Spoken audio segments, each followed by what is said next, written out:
الحمد لله نحمده ونستعينه ونستغفره ونعوذ بالله من شرور أنفسنا ومن سيئات أعمالنا من يهده الله فلا مضل له ومن يضلل فلا هادي له وأشهد أن لا إله إلا الله وحده لا شريك له وأشهد أن محمدا عبده ورسوله أما بعد فإن خير الحديث كتاب الله وخير الهدي هدي محمد صلى الله عليه وسلم وشر الأمور محدثاتها وكل محدثة بدعة وكل بدعة ضلالة وكل ضلالة في النار. أعوذ بالله من الشيطان الرجيم. واتقوا فتنة لا تصيبن الذين ظلموا منكم خاصة واعلموا أن الله شديد العقاب. গগনে ভুবনে যাবতীয় প্রশংসা আল্লাহর জন্য, শত সহস্র দরুদ ও সালাম বর্ষিত হোক বিশ্ব বরেণ্য নবী মুহাম্মদুর রাসূলুল্লাহ সাল্লাল্লাহু আলাইহি ওয়াসাল্লামের উপর। বহুদিন পর আবারও আপনাদের সাথে সাক্ষাৎ করতে পেরে আমি আনন্দিত।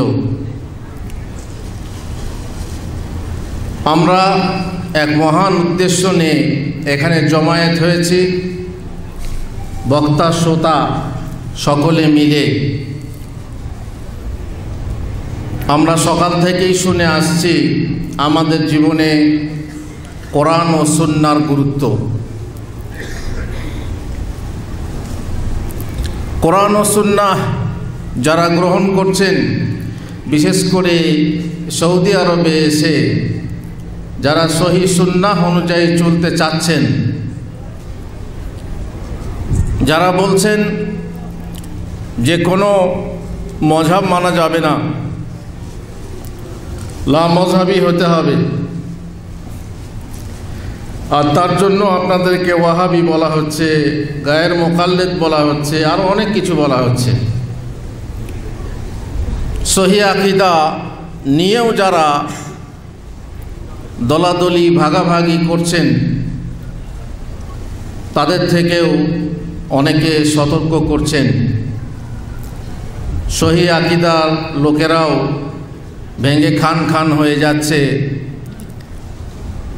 যেমন শুনলেন আল মুসলিমুন বলে একদল, তারাও সহি আকীদা, এবং তার জবাব আপনারা শুনলেন।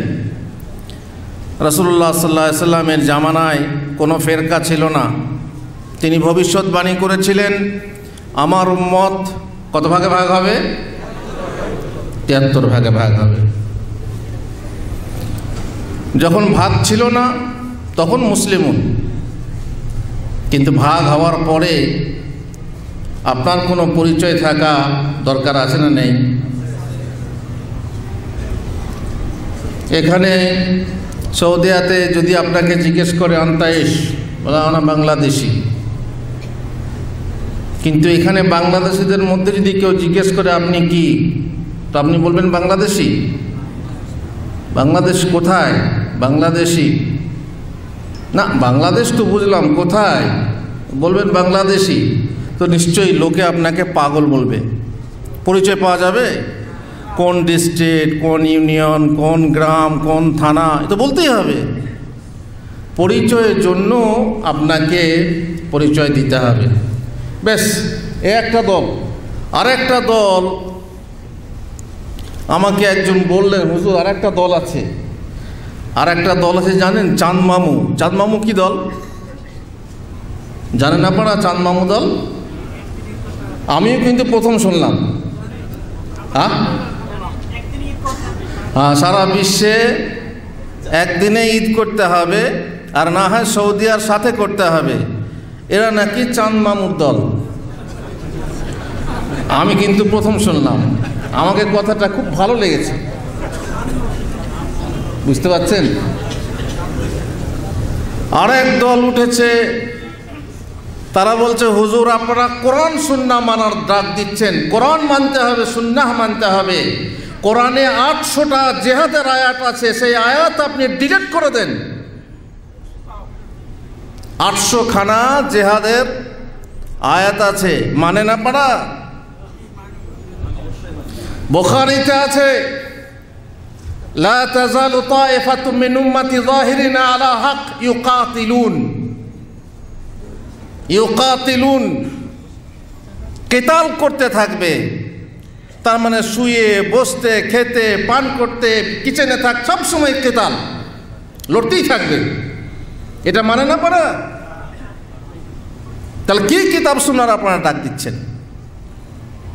এক শ্রেণীর লোক উঠেছে, তারা বলছে এটা যে কোরআনের এতগুলো আয়াত আছে, ওদের হিসাব মতে 800।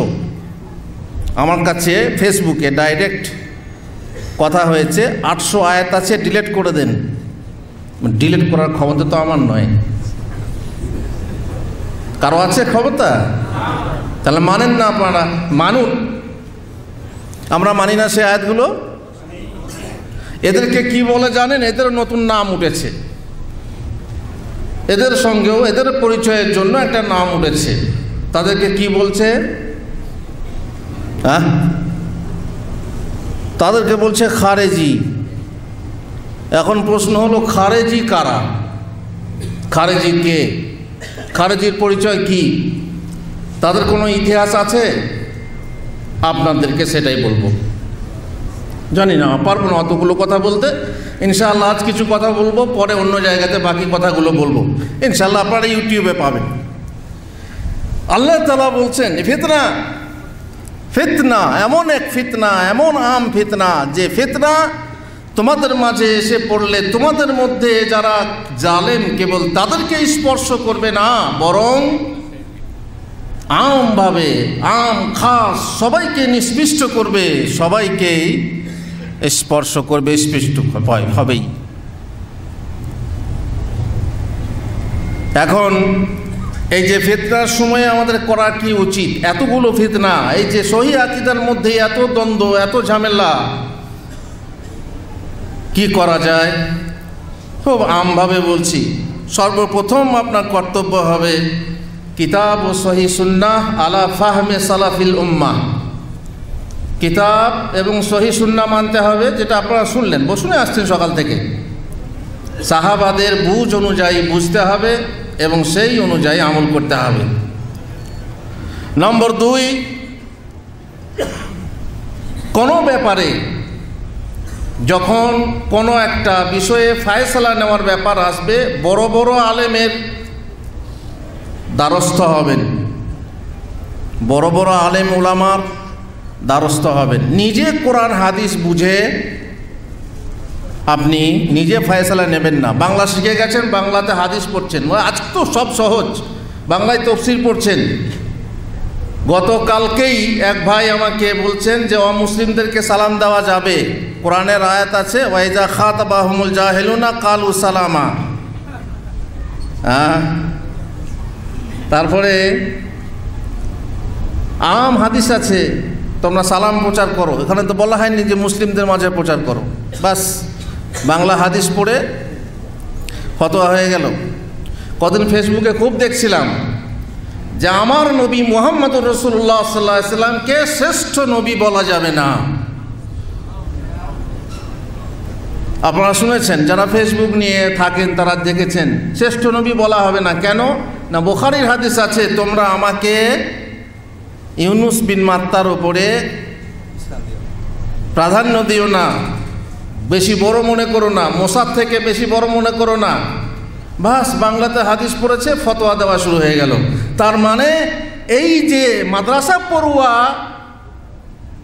এই আলেমগুলো জানে না, এরা গোপন রাখে। এদের ওয়াজ শুনে তোমরা খবরদার হাদিস অমান্য করো না।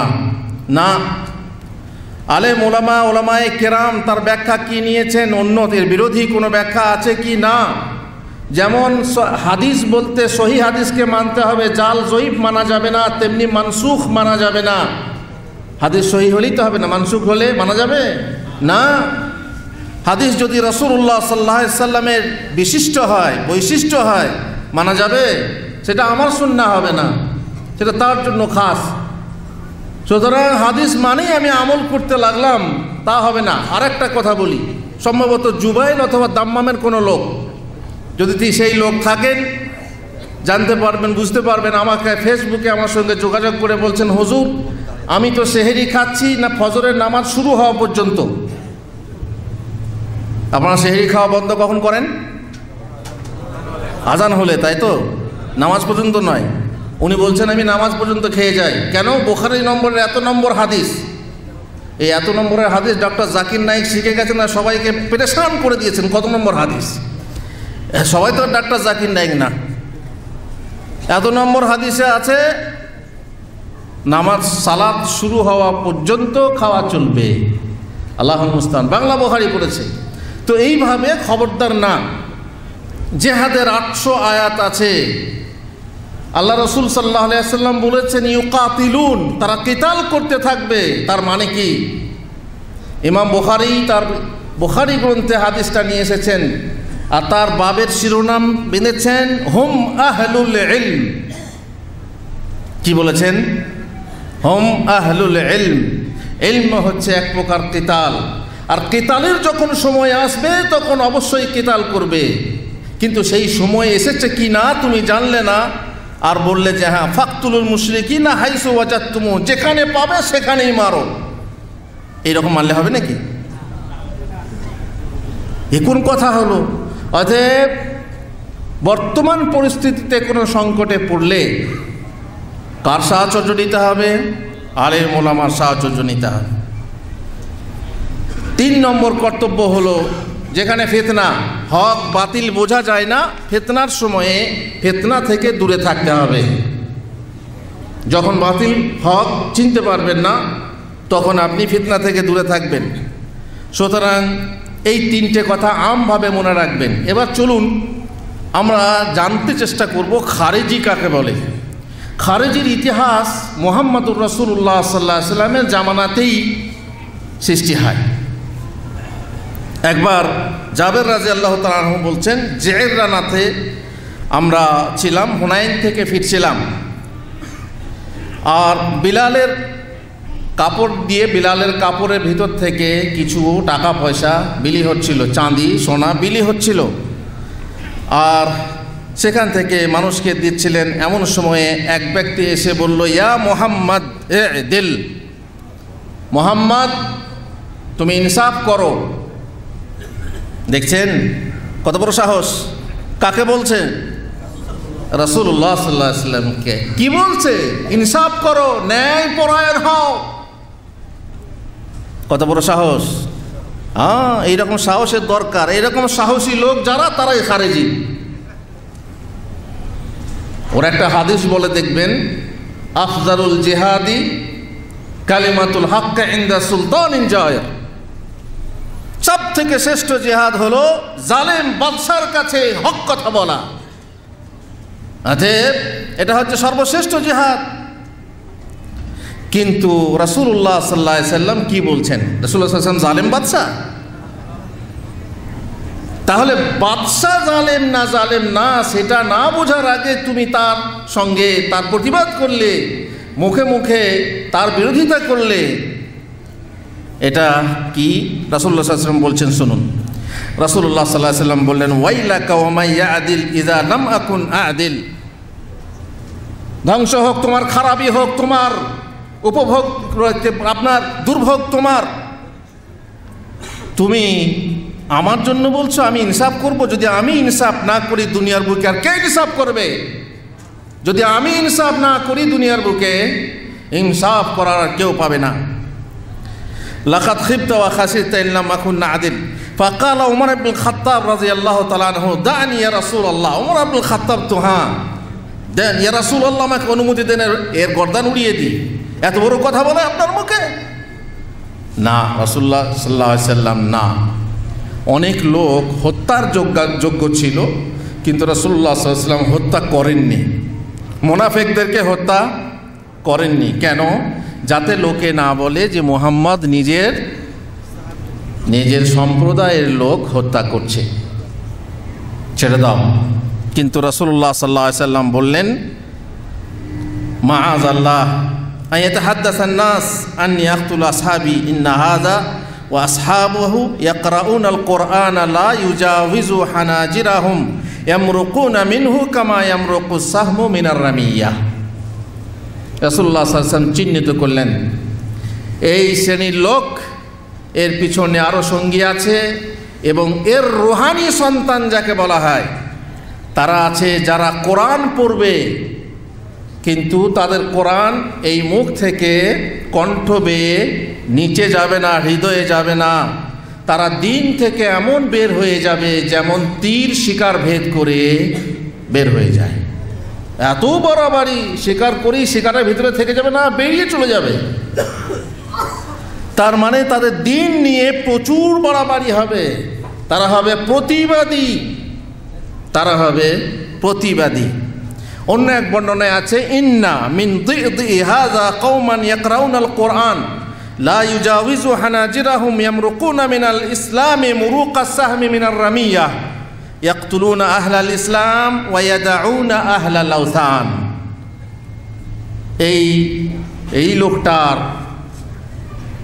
আপনার চিন্তাধারা থেকে, চিন্তা চেতনা এই লোকটার মধ্যে যা আছে, একটা জাতি, একটা সম্প্রদায় হবে যারা কোরআন পড়বে এবং তাদের কোরআন হৃদয়ে স্থান পাবে না, ইসলাম থেকে এমন বের হয়ে যাবে যেমন তীর শিকার ভেদ করে বের হয়ে যায়।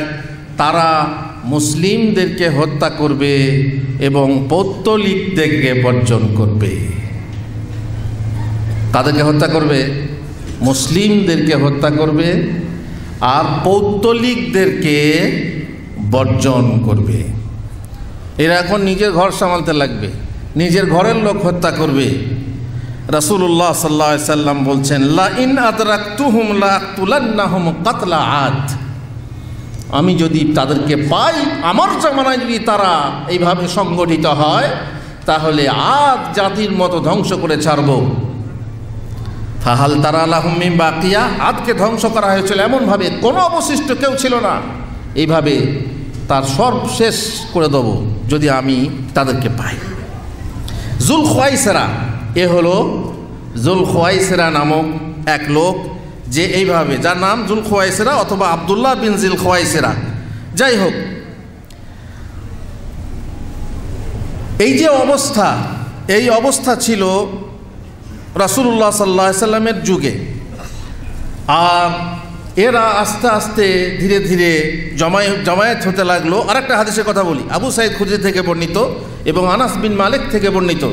তারা বলছেন রাসূলুল্লাহ সাল্লাল্লাহু আলাইহি সাল্লাম বলেছেন সায়াকুনু ফি উম্মতি ইখতিলাফ ওয়া ফুরকা, আমার উম্মতের মধ্যে মতভেদ দেখা যাবে, বিচ্ছিন্নতা দেখা যাবে।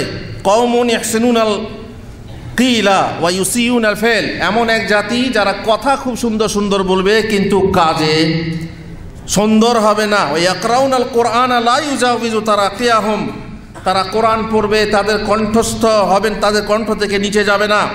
ইয়ামরুকুনা মিনাদ দীন মুরুকাস সাহম মিনার রামিয়াহ, তারা দিন থেকে এমন বের হয়ে যাবে যেমন তীর শিকার ভেদ করে বের হয়ে যায়। লা ইয়ারজিউনা হাত্তা ইয়ারতাদ্দা আলা ফুকিহি, যেমন তীর আর নিজের ধনুকে ফিরে আসে না, তেমনি তারা দিনে ফিরবে না।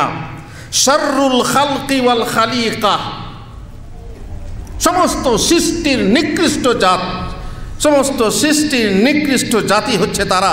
তুবা লিমান কাতালাহুম, তাদের জন্য সুসংবাদ যারা ওদেরকে হত্যা করবে। এখানে একটা কথা আছে, যদি কোনো হত্যাযোগ্য ব্যক্তি হয়, সেই ব্যক্তিকে হত্যা করার ক্ষমতা আপনার আমার আছে?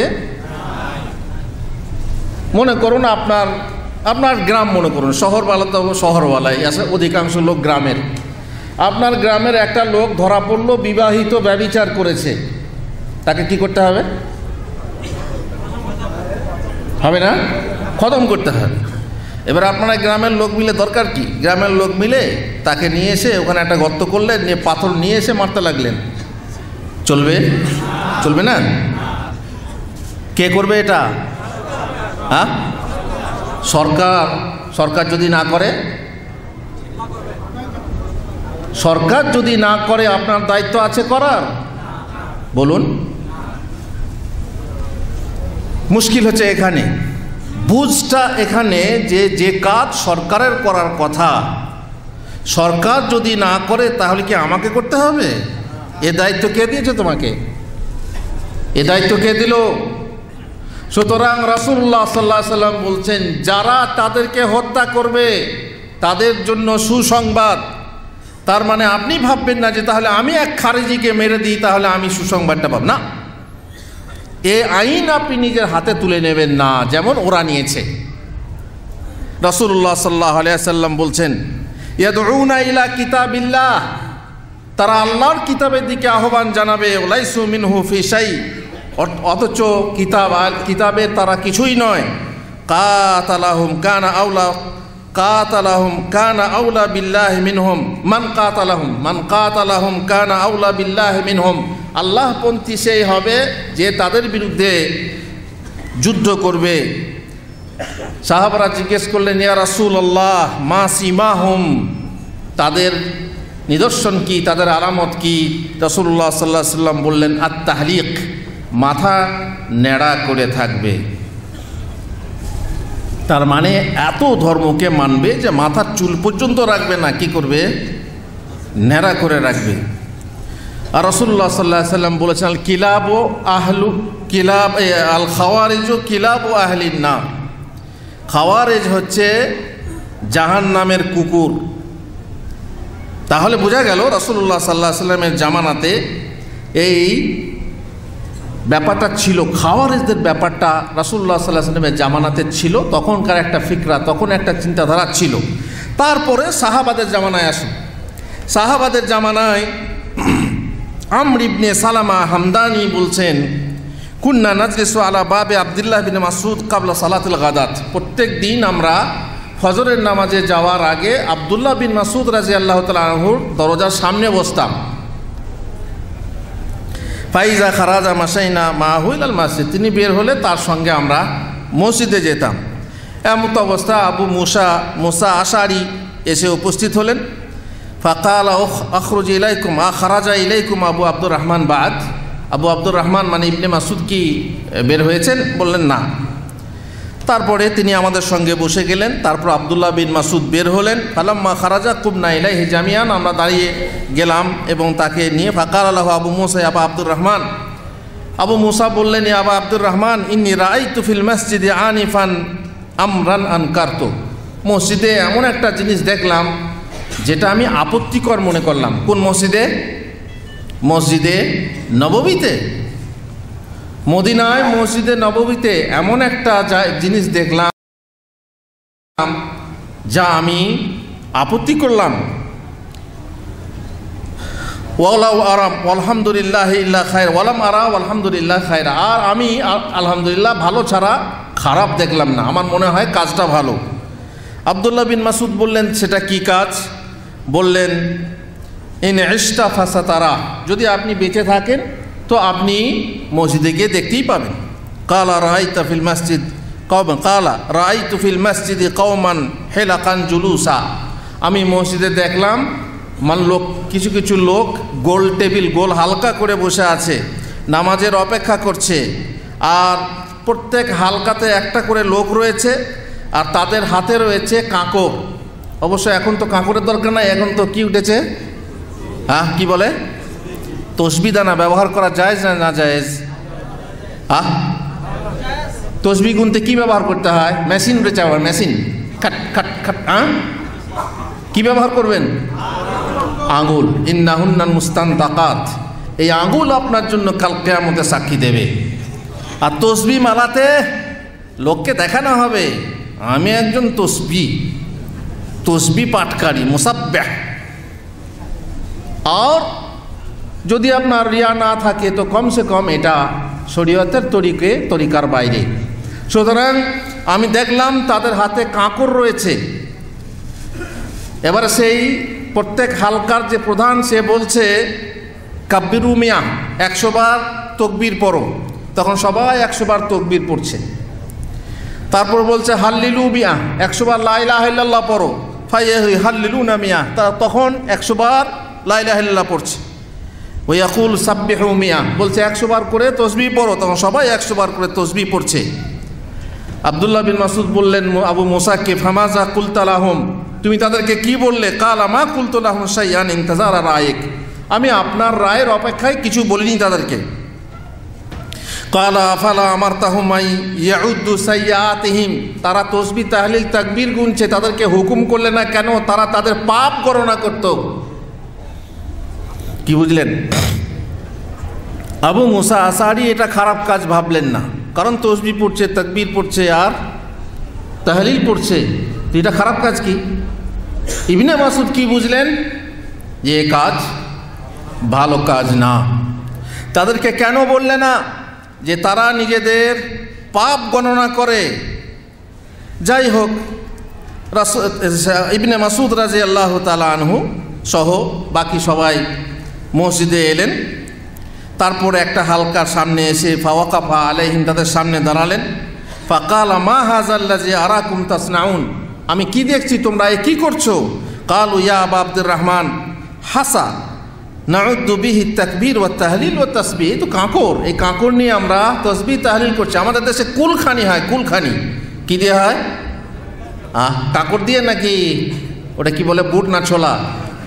ছোলা ভেজানো থাকে, সবাইকে 100 করে দেওয়া হয় না, কত করে দিয়ে বলে তুমি এই যে এটা শেষ হয়ে যাবে, যতটা আছে এক কুল পড়বে, কুল্লাহ, হ্যাঁ কুলখানি। তো এরা তসবিখানি করছে, কাঁকর আমরা এই দিয়ে তসবিহ পড়ছি। তারপর কালা ফাউদ্দু সাইয়্যাতিকুম, তিনি বললেন তোমরা তোমাদের পাপ গণনা করো। ফাআনা যামিনুন আল্লা ইয়াযিআ মিন হাসানাতিকুম শাই, আমি জামিন হচ্ছি তোমাদের একটা নেকিও যায় হবে না, নোকসান হবে না। ওয়াইহাকুম ইয়া উম্মাতা মুহাম্মদ, খারাপই হোক তোমাদের, ধ্বংস হোক তোমাদের হে উম্মতে মুহাম্মদ। মা আসরা হালাকাতাকুম, তোমাদের হালাক হওয়ার ব্যাপার, তোমাদের ধ্বংস হওয়ার ব্যাপারটা কত ত্রস্ত হয়েছে। হাউলায়ে সাহাবাতুন নবিয়্যিকুম সাল্লাল্লাহু আলাইহি ওয়াসাল্লাম মুতাওয়াফিরুন, রাসূলুল্লাহ সাল্লাল্লাহু আলাইহি ওয়াসাল্লামের সাহাবারা এখনো পর্যন্ত মজুদ আছেন। ওয়া হাদিহি সিয়াবুহু লাম তাবলি, আর এই যে তাঁর কাপড়, রাসূলুল্লাহ সাল্লাল্লাহু আলাইহি ওয়াসাল্লামের কাপড়গুলো এখনো নষ্ট হয়নি। ওয়া আনিয়াতুহু লাম তুকসার, তার ব্যবহৃত পাত্রগুলো এখনো মজুদ রয়েছে। ওয়াল্লাযী নাফসি বিয়াদিহি ইন্নাকুম লাআলা মিল্লাতিন হিয়া আহদা মিন মিল্লাতি মুহাম্মদ, আল্লাহর কসম করে বলছি, তোমরা যে করছো, যে কারবারটা করছো, তোমাদের যে চিন্তাধারা, সেটা কি মুহাম্মদুর রাসূলুল্লাহ সাল্লাল্লাহু আলাইহি ওয়াসাল্লামের চিন্তাধারা আদর্শ থেকেও বেশি শ্রেষ্ঠ? আও মুফাত্তিহু বাবা দালালাহ, কিংবা তোমরা ভ্রষ্টতার দরজা উন্মুক্ত করেছো। কালু ওয়াল্লাহি ইয়া আবু আব্দুর রহমান মা আরাদনা ইল্লাল খায়র, আবু আব্দুর রহমান আল্লাহর কসম আমরা তো ভালোই ইচ্ছা করেছি, আমরা তো মঙ্গলের ইচ্ছাই করেছি। এখনও দেখবেন কোনো বিদাতিকে বলতে জানি সব কি বলছি, ভালো তো, দরুদ পড়া কি খারাপ জিনিস নাকি? নামাজই তো পড়ছি, নামাজ কি খারাপ জিনিস নাকি? দানই তো করছি, দান কি খারাপ জিনিস নাকি? আরে মিলাদে ওয়াজ করছি, লোককে ওয়াজ শোনাচ্ছি, এটা কি খারাপ জিনিস নাকি? ঠিক এই কথা। প্রত্যেক বিদাতেরই নিয়ম হচ্ছে, যখনই আপনি তাকে বলতে যাবেন যে তুমি কি করছো, তখন সে বলল আমি কি খারাপ কাজ করছি? না, নামাজ খারাপ না, তসবিহ খারাপ না, খারাপটা কি?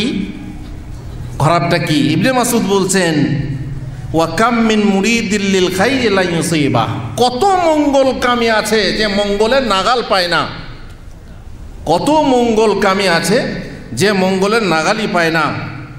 এবার শোনেন, তাহলে খারাপিটা কি হলো? তাসবিহ ঠিক আছে, কিন্তু তোমাদের যে পদ্ধতি, এই পদ্ধতি ঠিক না। জেহাদের জায়গায় ঠিক আছে, কিন্তু তোমাদের পদ্ধতি ঠিক না। তোমরা যা করছো, যেভাবেই করছো করো, সেটা ঠিক আছে, কিন্তু যে সেটা যেন বিদাত না হয়। আর যদি সেটা যেটা ভালো কাজ, নামাজ রোজা যাই বলুন, কিন্তু সেটা যেন রাসূলুল্লাহ সাল্লাল্লাহু আলাইহি ওয়াসাল্লামের তরিকার খেলাফ না হয়। প্রত্যেক আমল কবুল হয় একটা ভিত্তিতে, সেটার নাম কি? তাওহীদ। আর প্রত্যেক আমল কবুল হয় দুটো শর্তের ভিত্তিতে, প্রথম হচ্ছে ইখলাস, আর দ্বিতীয় হচ্ছে তরিকায়ে মুহাম্মাদি। যদি তোমার তরিকায়ে মুহাম্মাদিতে না থাকে, তাহলে তোমার নামাজ নয়, নামাজ ভালো কাজ হলো না। তরিকায়ে মুহাম্মাদিতে না থাকে, তাহলে তোমার রোজা ভালো কাজ হলো না। তরিকায়ে মুহাম্মাদিতে এই পদ্ধতি না থাকে, তাহলে তোমার তসবিহ তাকবীর তাহলিল ভালো কাজ হলো না। তারপরে ইবনে মাসউদ রাদিয়াল্লাহু তাআলা আনহু তাদেরকে এই হাদিস শোনালেন, ইন্না কওমান ইয়াকরাউনাল কোরআন লা ইউজাওয়িজু। আগে যে হাদিসটা শোনালাম সেই হাদিসটাই, যে আমি রাসূলুল্লাহ সাল্লাল্লাহু আলাইহি ওয়াসাল্লামকে বলতে শুনেছি বা রাসূলুল্লাহ সাল্লাল্লাহু আলাইহি ওয়াসাল্লাম আমাদেরকে বলেছেন, কিছু লোক হবে যারা কোরআন পড়বে কিন্তু কোরআন তাদের গলার নিচে যাবে না। তারা দিন থেকে এমন বের হয়ে যাবে যেমন তীর শিকার ভেদ করে বের হয়ে যায়। ওয়া আইমুল্লাহি মা আদরি লাআল্লা আকসারাহুম মিনকুম, আর আল্লাহর কসম আমার মনে হয় তোমাদের অধিকাংশ লোক ওই দলের। সরাসরি প্রতিবাদ, অধিকাংশ লোক সেই দলের। সুম্মা তাওয়াল্লা আনহুম। যাই হোক, তারপরে আমর ইবনে সালামা বলছেন, ফারাইনা আম্মাতা উলাইকাল হিলাকি ইউতাঈনুনা ইয়াউমান নাহরাওয়ান মাআল খাওয়ারিজ। আমি আলীর সঙ্গে নাহরাওয়ানের যুদ্ধে ছিলাম, খারেজিদের বিরুদ্ধে যে যুদ্ধ হয়েছিল সেই যুদ্ধে ছিলাম, দেখেছি ওদের মধ্যে অধিকাংশ লোক ওই দলে আছে। তাহলে খারেজিদের চিহ্ন বুঝতে পারলেন?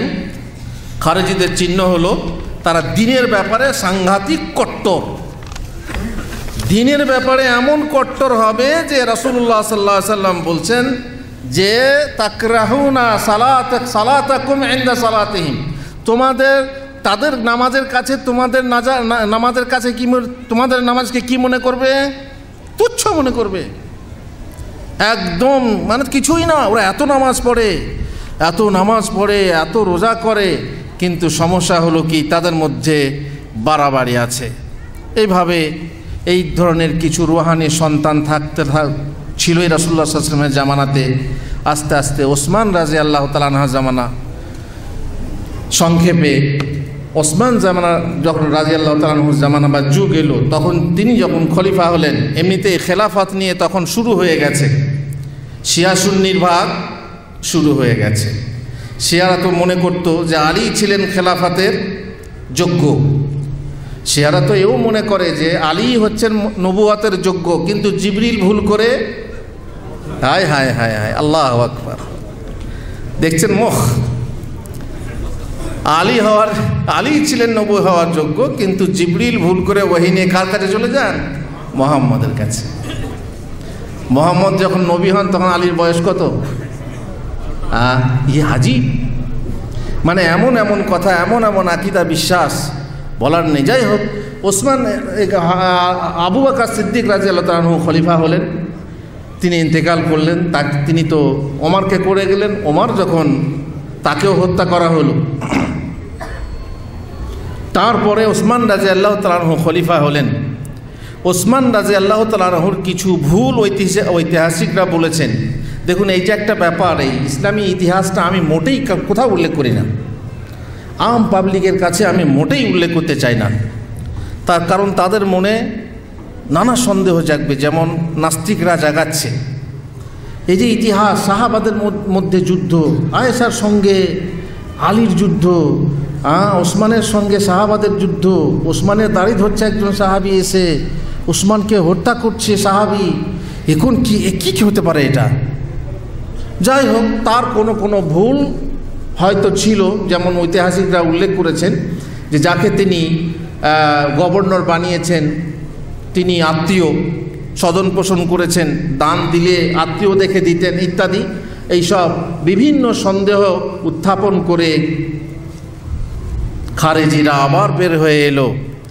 খারেজ মানেই হচ্ছে খরুজ। খরুজ মানে কি? বের হওয়া। আপনারা যখন দেশে যান বলে কি লেগেছে? খরুজ লেগেছে, খরুজ। মসজিদ থেকে বের হলে বলবেন খরুজ, খারেজ। তো খারেজ মানে কি? খারেজ মানে হচ্ছে যে বের হয়ে যায়, জামাত থেকে বের হয়ে যায়। আর বের হয় কার ওপরে? বর্তমান রাষ্ট্রনেতার ওপরে বের হয়, তার বিরুদ্ধে বের হয়, তার মানে বিদ্রোহী হয়। তাহলে খারেজি মানে হলো বিদ্রোহী। ওসমান রাদিয়াল্লাহু তাআলা আনহুর বিরুদ্ধে বিদ্রোহ ঘোষণা করে তারা তরবারি দিয়ে তার বাড়ি সমস্ত ঘেরাও করে তাকে হত্যা করতে চাইল লোকেরা, যে তুমি ইনসাফ করছো না, তুমি আমাদের খলিফা কিন্তু ইনসাফ করছো না। তিনি খুতবা দিলে মসজিদেও তাকে আঘাত করা হয়। শেষকালে বাড়ি ঘেরাও করে রেখে তার বাড়ির ভিতরে ঢুকে গিয়ে যখন তাকে হত্যা করার চেষ্টা করা হয়, তখন ওসমান রাদিয়াল্লাহু তাআলা আনহু এক খুতবাতে বলেছিলেন, সে করুণ ইতিহাস আমি উল্লেখ করতে চাই না, কারণ তা আমার উল্লেখ করা হয় না, সাংঘাতিক করুণ ইতিহাস। তিনি বলেছিলেন, হে লোক সকল, তোমরা এই আমিরুল মুমিনিনকে হত্যা করতে এসেছো। আমি রাসূলুল্লাহ সাল্লাল্লাহু আলাইহি সাল্লামের কাছে শুনেছি, লা ইয়াহিল্লু দামু ইমরিইন মুসলিমিন ইল্লা বিইহদা সালাস, কোনো মুসলমানের খুন তিনটে কারণ ছাড়া বৈধ নয়। রাজুলুন কাফারা বাদা ইসলামিহি, যদি কেউ মুরতাদ হয়ে যায় তাহলে তাকে হত্যা করা হয়। আও জানা বাদা ইহসানিহি, অথবা বিবাহিত অবস্থায় কেউ ব্যভিচার করে তাকে হত্যা করা হয়। আও কাতালা নাফসান ফায়ুক্তাল বিহা, অথবা সে অন্য মানুষকে খুন করে তারপর তার বিনিময়ে কিসাস নিয়ে তাকে খুন করা হয়। ওয়াল্লাহি, আল্লাহর কসম করে বলছি, মা হাবাবতু আন্না লি বিদীনি বাদালাম মিনহু, তোমরা বলো আমি কি মুরতাদ হয়ে গেছি? আমি কি আমার দিনকে বিক্রি করে ফেলেছি? আমি কি মুরতাদ হয়েছি? ওয়ালা জানাইতু ফি জাহিলিয়া ওয়ালা ফিল ইসলাম, আল্লাহর কসম করে বলছি, না জাহিলি যুগে আমি ব্যভিচার করেছি আর না মুসলমান হওয়ার পর আমি ব্যভিচার করেছি। ওয়ালা কাতালতু নাফসান ফাবিমা তাকতুলুনানি, আর না আমি কোন প্রাণ হত্যা করেছি, তাহলে কিসের বিনিময়ে তোমরা আমাকে হত্যা করতে চাচ্ছ? তখন তারা ওই যে তুমি এই করেছো, তুমি ন্যায় পরায়ণতা করো না, তুমি এই করো, তুমি স্বজন পোষণ করো, যাই হোক তাদের যে সন্দেহানগুলো ছিল সেই সমস্ত সন্দেহ উত্থাপন করে শেষকালে ঘরে ঢুকে তার দাড়িতে ধরা হলো, তাকে তরবারি কোপ দেওয়া হলো, তার স্ত্রী ছিলেন বাধা দিতে চেষ্টা করলেন, তাকেও আঘাত দেওয়া হলো। শেষকালে তাকে হত্যা যখন করা হলো, তার লাশ পড়ল কোরআনের আয়াত, কোরআনের ওপরে। কোরআন ছিল বিশাল আকারের, বলা হয় যে আয়াতের উপরে লাশ পড়েছিল সেটা হচ্ছে ফাসায়াকফিকাহুমুল্লাহু ওয়া হুয়াস সামিউল আলিম। হত্যা হলো, এই যে হত্যাকাণ্ড, ইমামকে যে হত্যা করে, এই ইমামকে যারা হত্যা করে তারা হচ্ছে খারেজি। তার মানে দেশের রাষ্ট্রনেতার বিরুদ্ধে যারা বিদ্রোহ ঘোষণা করে এবং যারা মনে করে যে অস্ত্র দিয়ে আমরা সব কিছু ঠিক করে নেব, অস্ত্র দিয়ে আমরা কি করব, ইসলাম কায়েম করব, এই অস্ত্র ছাড়ার কোনো উপায় নেই। দাওয়াত আর জেহাদ, জেহাদকে আমরা অস্বীকার করি, আপনি অস্বীকার করেন? জেহাদের নিয়ত আছে না নেই? তাহলে কেন তারা এরকম করে যে এখনই জেহাদ করতে হবে? যেখানে ভাই তোমার জাহাজ, তোমার সমুদ্রের জাহাজ ডাঙ্গায় চালালে হবে? রাসূলুল্লাহ সাল্লাল্লাহু আলাইহি ওয়াসাল্লাম মক্কাতে জেহাদ করেছিলেন, তাকে রাজা করতে চাওয়া হয়নি। তিনি তো বললেন, হ্যাঁ আমাকে রাজা কর, তারপর দেখছি। করেছিলেন, জানতেন তার মধ্যে হিকমত ছিল। তোমার মধ্যে হিকমত কই? তুমি কোরআন মানছো কিন্তু কোরআন মানার তোমার হিকমত কই? সুতরাং এদের যে নীতি সেটা হলো কি, রাষ্ট্র নেতার বিরুদ্ধে যুদ্ধ ঘোষণা করা। তারপরে চলুন, আপনার আলীর সময়ে হযরত আলী যখন খলিফা হলেন, ওসমান রাদিয়াল্লাহু আনহু শহীদ হওয়ার পর আলীকে খলিফা করা হলো। তখন বলা হলো বায়াত করো। বায়াত হতে হবে কার হাতে?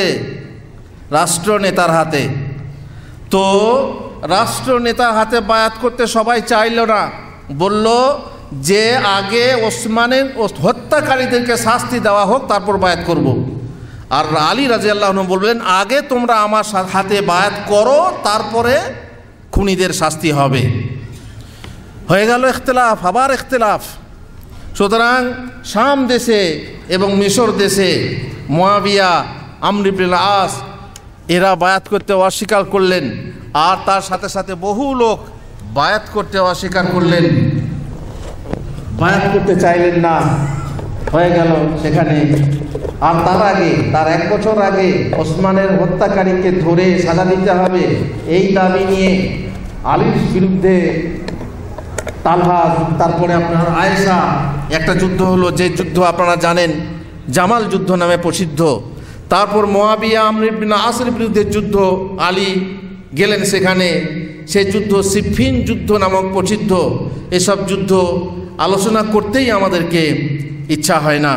যাই হোক, খাওয়ারিজরা ধর্মে অতিরঞ্জন করে তৃতীয় খলিফা ওসমানকে খুন করল। আর তখন থেকে মুসলিম উম্মার মাঝে ফিতনা ছড়িয়ে পড়েছিল, চারিদিকে ফিতনার তুফান চলেছিল। আলী খলিফা হওয়ার পর তার সামাল দেওয়ার চেষ্টাই করছিলেন, লোকদেরকে সামাল দিয়ে কোনো রকম তারপর ওসমানের খুনিদেরকে ধরে শাস্তি করা দেওয়া হবে। কিন্তু যে আগুন জঙ্গলে লাগে এবং যার পিছনে বাতাস থাকে, সেই জঙ্গলের আগুন নিভানো কত কঠিন আপনারা নিশ্চয়ই দেখেছেন।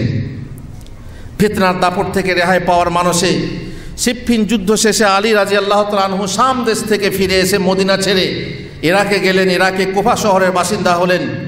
সেখানে দারুল খেলাফা বহন করে নিয়ে যাওয়া হলো। ছিন্ন ভিন্ন উম্মাহকে একতাবদ্ধ করার চেষ্টা করতে লাগলেন তিনি। কিন্তু কোথায়? শামবাসীদের মত পৃথক, মিশরবাসীদের রায় আলাদা, হিজাজবাসীদের মত ভিন্ন। সে যুগে সর্বশ্রেষ্ঠ মানুষের বিরুদ্ধে নানা সমালোচনা হতে লাগলো। তবুও আলী রাদিয়াল্লাহু তাআলা আনহু এই খাওয়ারিজদের সাথে, যারা বিদ্রোহী, যারা বায়াত করতে চায় না, যারা খলিফা মানতে চায় না, তাদের সাথে কীরকম ব্যবহার করেছিলেন? তিনি বলেছিলেন, ইন্না লাকুম ইনদি সালাসু খিলাল, তোমাদের সাথে আমার তিনটে আচরণ থাকবে। তা হলো, তোমরা যতক্ষণ আমাদের সাথে থাকবে, আমাদের রাষ্ট্রে থাকবে, লা নামনাউকুম মাসাজিদ আল্লাহ, আমাদের মসজিদে আসতে বাধা দেবো না, তোমরা আমাদের মসজিদে আসবে, নামাজ পড়বে।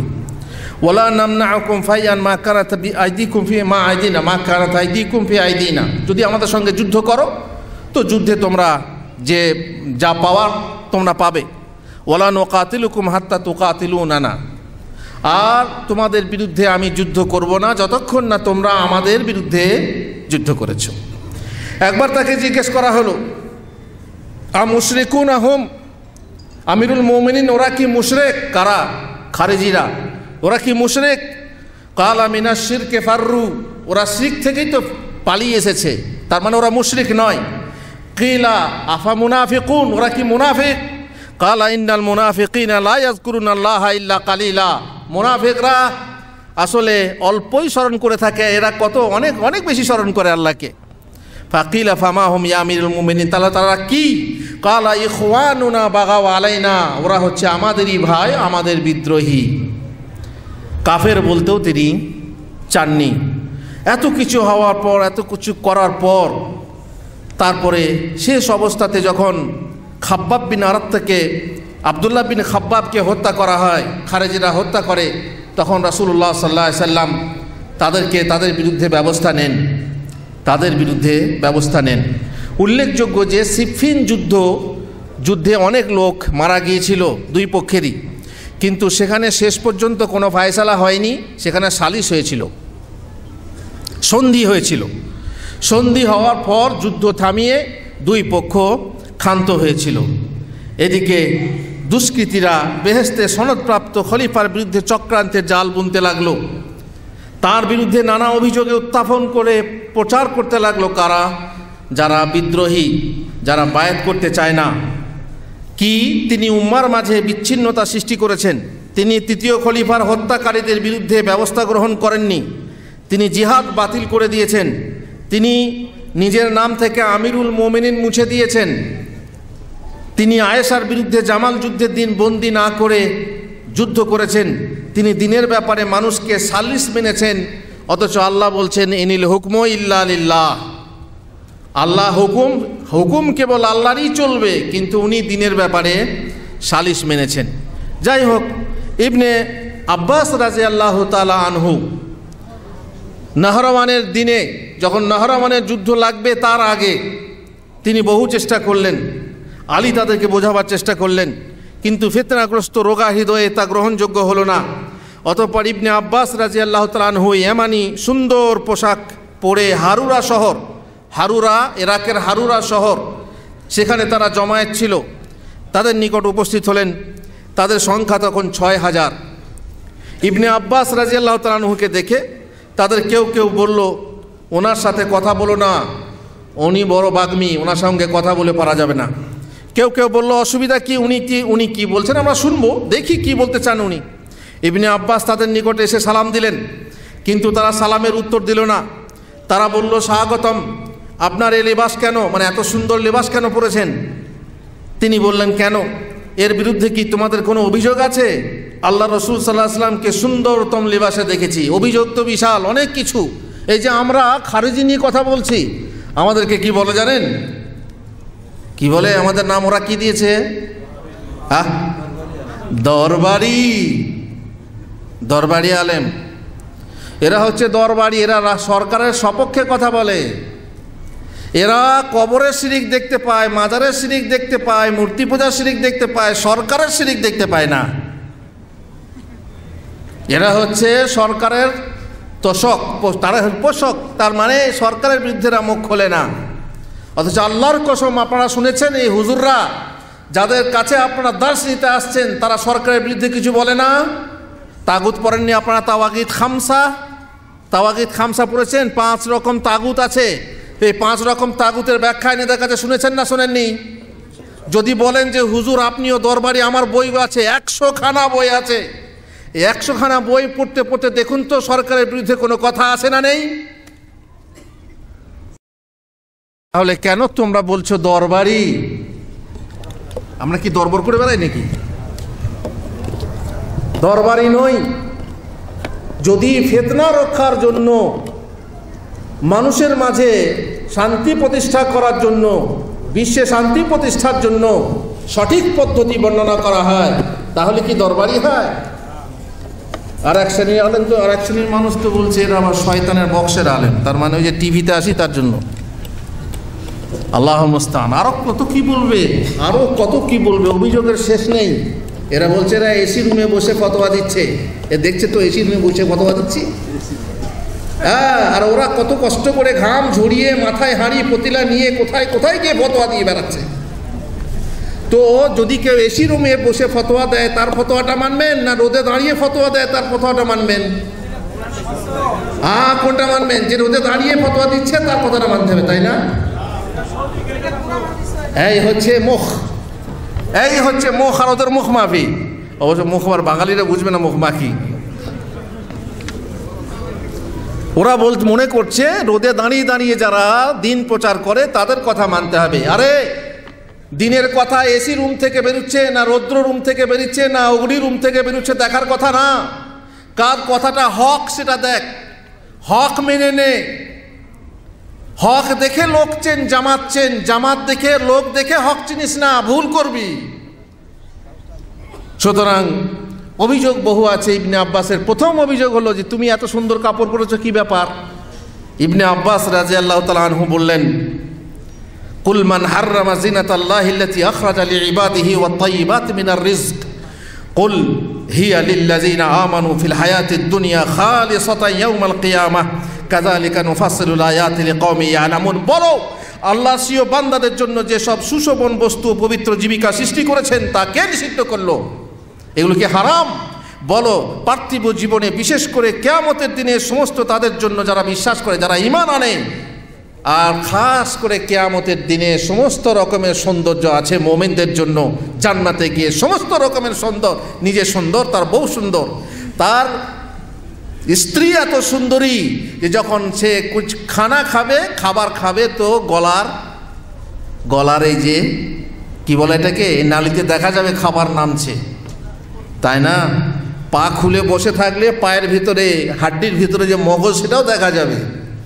এত স্বচ্ছ, এত সুন্দর সৌন্দর্য। আল্লাহ তাআলা জামিল, তিনি সুন্দর, তিনি সৌন্দর্যকে পছন্দ করেন।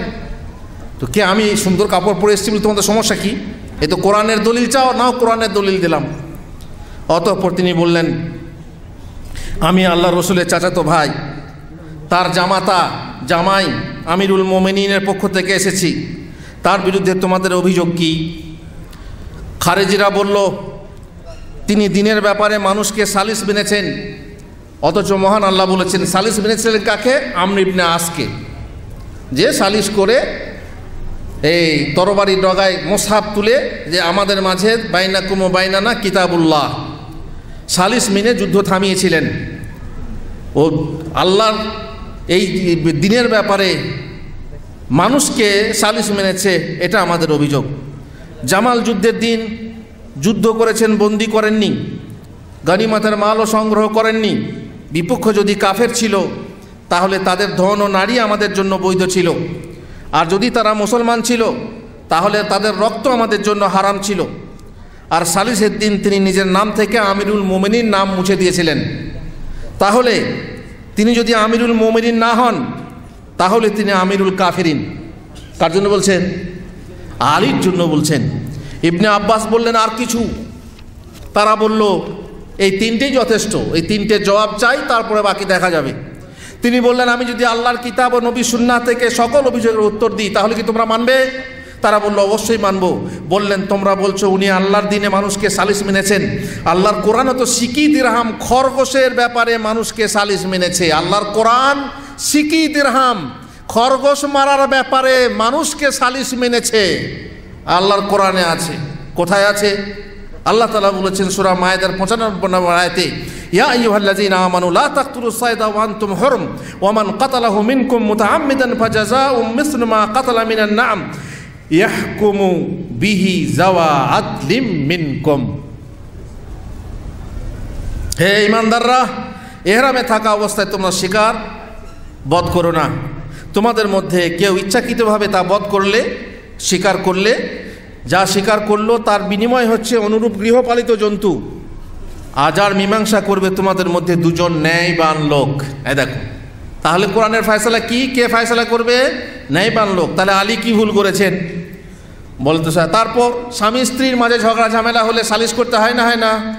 নাকি আমাদের কিছু ভাই আছেন কিছু হলেই শুনলেই তালাক তালাক তালাক, একসঙ্গে তালাক দিয়ে যা মোল্লা ডেকে নিয়ে আর হিললে না চিল্লে না বিল্লে কর, তারপর দেখা হালাল কর না। তোকেও ফয়সালার করা কথা আছে যে হাকামাম মিন আহলিহি ওয়া হাকামাম মিন আহলিহা, এর বাড়ি থেকে একজন ওর বাড়ি থেকে একজন। সেখানেও কোরআন বলছে যে মানুষকে সালিশ মানতে হবে। তাহলে আলী কি ভুল করলেন? যাই হোক, তারপরে সালিশ মানার ব্যাপারটা গেল, বল ঠিক আছে, তারপর কি বলো? বললেন তাহলে এই বিষয়ে ইতিহাসটা নি। তোমরা বলছো তিনি জামাল যুদ্ধের দিন যুদ্ধ করেছেন, বন্দি করেননি, গনিমতের মালও সংগ্রহ করেননি। তোমরা কি চাইতে তোমাদের মা আয়েশাকে বন্দি করতে? কারণ বিপক্ষে কারা ছিল? মা আয়েশা। তোমরা কি মা আয়েশাকে বন্দি করতে এবং তাকে দাসীর মতো বৈধভাবে ব্যবহার করতে? অথচ তিনি তোমাদের মা, তা করলে তোমরা কাফের হয়ে যেতে। আর যদি বলো তিনি তো আমাদের মা নন, তাহলেও তোমরা কাফের হয়ে যাবে। কারণ মহান আল্লাহ বলেছেন আন নাবিয়্যু আউলা বিল মুমিনিনা মিন আনফুসিহিম ওয়া আজওয়াজুহু উম্মাহাতুহুম।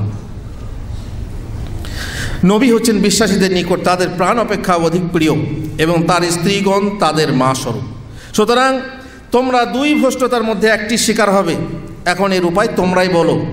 তোমরা বলো এটা কি করা, আলী ঠিক করেছিল না ভুল করেছিল? হ্যাঁ হ্যাঁ, তা তো ঠিকই, তাহলে তো ঠিকই করা হয়েছে। হ্যাঁ, বন্দি করা হয়নি, তাহলে ঠিকই করা হয়েছে। বলো আর কি বলছো? তারপর বললেন তিনি সালিসের দিন আমিরুল মোমিনিন নিজের মানে সালিসের লেখার সময়, সন্ধি পত্রে লেখার সময় আমিরুল মোমিনিন নাম মুছে দিয়েছেন। তো ইবনে আব্বাস বোঝালেন যে রাসূলুল্লাহ সাল্লাল্লাহু আলাইহি সাল্লাম হুদাইবিয়ার সন্ধির দিনে রাসূলুল্লাহ নাম মুছে দিয়েছিলেন। তাহলে যদি অন্যায় হয় আমিরুল মোমিনিন নাম মুছে দেওয়া কোনো বৃহত্তর স্বার্থ রক্ষার জন্যে, তাহলে আল্লাহ রসুলের অন্যায় হয়েছে। ওমর বলছেন ইয়া রাসূলুল্লাহ, আপনি কি রাসূলুল্লাহ নন? আপনি কি নবী নন? আপনি কেন মুছবেন? বললেন দেখো আমি রাসূলুল্লাহ অবশ্যই জানি, কিন্তু এটা একটা স্বার্থ, তারা মানতে চায় না। তারা কুরাইশ বলে যদি তোমাকে রাসূলুল্লাহ মেনেই নেবো তার যুদ্ধটা কিসের? অতএব রাসূলুল্লাহ না লিখে মুহাম্মদ বিন আবদুল্লাহ লিখো। সাহাবারা কেউ মুছেননি, সাহাবারা কেউ মুছেননি। শেষকালে রাসূলুল্লাহ সাল্লাল্লাহু আলাইহি ওয়াসাল্লাম বলেছিলেন আমাকে জায়গাটা দেখিয়ে দাও। তিনি নিজে মুছেছিলেন এবং নিজে লিখেছিলেন মুহাম্মদ বিন আবদুল্লাহ। আল্লাহ রসুল লেখাপড়া জানতেন না। আল্লাহ রসুল সাল্লাল্লাহু আলাইহি ওয়াসাল্লাম নিরক্ষর ছিলেন, কিন্তু ওই দিনে মুহাম্মদুর রাসূলুল্লাহ লিখলেন কি করে? হয়তো বা কেউ দেখিয়েছিলেন এইভাবে লিখুন, কিংবা এটা মুজেজা। ওলামারা বলেছেন যাই হোক, মোট কথা হলো যে যদি রাসূলুল্লাহ সাল্লাল্লাহু আলাইহি ওয়াসাল্লামের নাম মোছা অন্যায় হয়, অন্যায় না হয়, তাহলে এটা আমিরুল মুমিনের জন্য অন্যায় কেন হবে? যাই হোক, আমি বললাম আমি শেষ করতে পারবো না, কারণ বিষয়টা বিশাল ব্যাপার। তো ইবনে আব্বাসের এই মুনাজারার ফলে বহু লোক তাদের সঙ্গ ত্যাগ করে প্রায় 2000 লোক ফিরে এলো। 6000-এর মধ্যে 2000 ফিরে এলো সহি আকীদায়। আর বাকি 4000 থেকে গেল। আলী রাদিয়াল্লাহু আনহু তাদের বিরুদ্ধে যুদ্ধ করলেন এবং নাহরাওয়ানের যুদ্ধ শুরু হলো। তাদের বহু লোক হতাহত হলো, কিন্তু তাতে ক্ষান্ত হলো না। মনের ভিতরে খলিফার প্রতি ক্ষোভ এবং তাকে হত্যা করে বিরাট সওয়াবের আশা মনেই থেকে গেল। তারপরে এর ঘটনা আছে, ইনশাআল্লাহ আমি পরবর্তী কোনো প্রোগ্রামে বলবো, যে বিশাল ঘটনা। 3টে লোক, খারেজিদের 3টে লোক, তাদের কপালে ঘাঁটা পর্যন্ত কালো দাগ, নামাজ পড়ে পড়ে কালো দাগ পড়ে গেছে। রোজা রেখেছে, মক্কায় বসে হারাম শরীফে বসে তারা ওয়াদাবদ্ধ হচ্ছে, অঙ্গীকারবদ্ধ হচ্ছে যে আমরা সব থেকে শ্রেষ্ঠ কাজ করতে যাব। এখান থেকে আমরা ওয়াদা করে যাচ্ছি, একজন যাবে শাম, একজন যাবে মিসর, আর একজন যাবে ইরাক। গিয়ে 3টে লোক 3জন নিকৃষ্ট মানুষকে হত্যা করবে। আউযুবিল্লাহ। শেষকালে এদিকে একজন লোক আলীকে গিয়ে হত্যা করলো, ইবনে মুলজেম নামক একজন ব্যক্তি। ওদিকে গিয়ে আমর ইবনে আসকে হত্যা করতে গেল, পেল না। যাই হোক, তো এইভাবে আপনার খারিজি ফিতনার ইতিহাস সাহাবাদের যুগে ছিল। তারপরে আপনার কি বলে বানি উমাইয়ার যুগে খারিজি ফিতনা উঠেছিল, এবং বর্তমান যুগেও আপনারা বহু খারিজি ফিতনা দেখতে পাবেন। বিভিন্ন জায়গায় আমাদেরকে প্রশ্ন করা হয় এবং আমরা বলি।